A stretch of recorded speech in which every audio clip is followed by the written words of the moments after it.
The engraved invitations began arriving at the homes and offices of New York City's most prominent citizens earlier that week. The recipients were undoubtedly familiar with the address to which they were invited. For weeks, the doings at 260 Broadway, or more precisely, underneath it, had been the subject of much rumor and conjecture. The previous autumn passers-by had begun noticing strange paraphernalia being delivered into the basement of the building.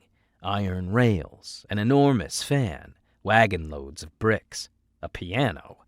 Unusual because the 5-story building housed a large clothing store called Devlin's, a business not typically requiring such equipage.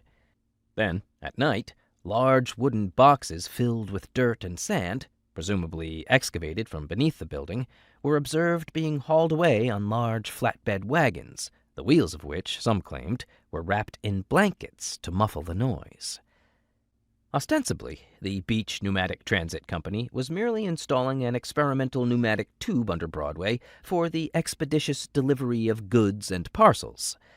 But many New Yorkers were convinced something else was going on beneath Devlin's, something much more interesting and perhaps more important than, as one paper put it, a new way of puffing merchandise. For some time past, there has been a great deal of speculation as to the character of the work going on beneath Broadway, the New York Times reported in December 1869. Numerous attempts were made by the curious and members of the press to obtain admission to Devlin's basement, the paper added.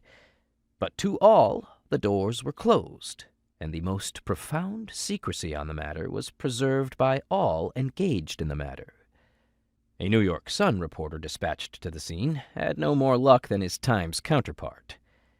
No one save those employed therein is admitted into the mystic depths of the Broadway bore.